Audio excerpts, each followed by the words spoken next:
mga subscribers, bago tsaka luma, mga supporters, mga dumaan, dumalaw at bisita sa channel, lahat ng mga viewers, secret viewers at silent viewers. Magandang araw. Ito, inabutan tayo ng medyo makulimlim na ng konti. Ayan, so bainting.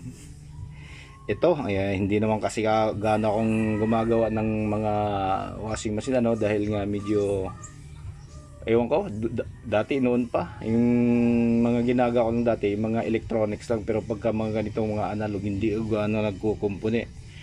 Kaya ito sa kaibigan ko, barkada ko dito sa amin. Ayan.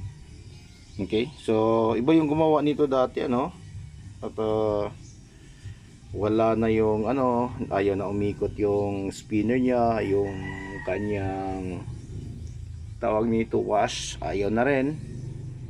Kaya nung chinek natin, so parehong may tama na yung dalawang motor. Tapos yung brake wala na rin. Tapos wala ng capacitor dito sa sa spin. Kaya ang ginawa natin, nag-order tayo ng mga bagong motor. Ayan, yan yung makinasa natin dyan, bagong bago yan, pati yung isa yan. Tapos capacitor, ayan, nag-ano na rin tayo. Ayun yung kinabit natin. So itong motor na to, ang capacitor dito ay nasa 5 microfarad. Tapos dito naman sa kabila ay 11 microfarad dito sa wash motor natin. Ayan. Okay, so medyo at least na na natin, naikabit na natin at naipanda na natin, naisalpak na natin. At ito na lang papakita natin sa inyo. Titest natin para malaman nyo kung ito ba'y gumagana o hindi. Okay, so ito yung natin, check natin. Ayan, dumi-dumi ng kamay natin. Ayan.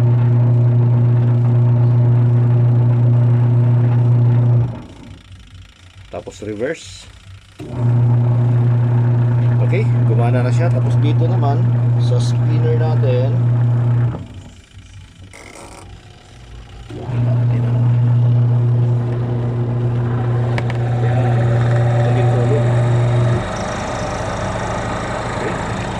gumagana na siya.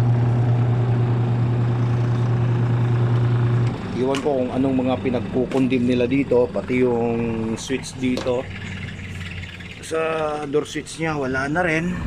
Okay, so daming nawawala. Iwan ko kung anong ginawa itong unang gumawa. Yan, may mga extra na tayo, mga wires. Yan, so at least na papaganan natin at tama yung nabiling motor, kahit na medyo saliwa konti yung mounting dito sa wash natin. Ito yung mga babantayin natin kapag bumili tayo ng motor, dito, itong mga mounting na to dito sa tagiliran. Yung isa medyo malapad, kaya ang ginawa natin,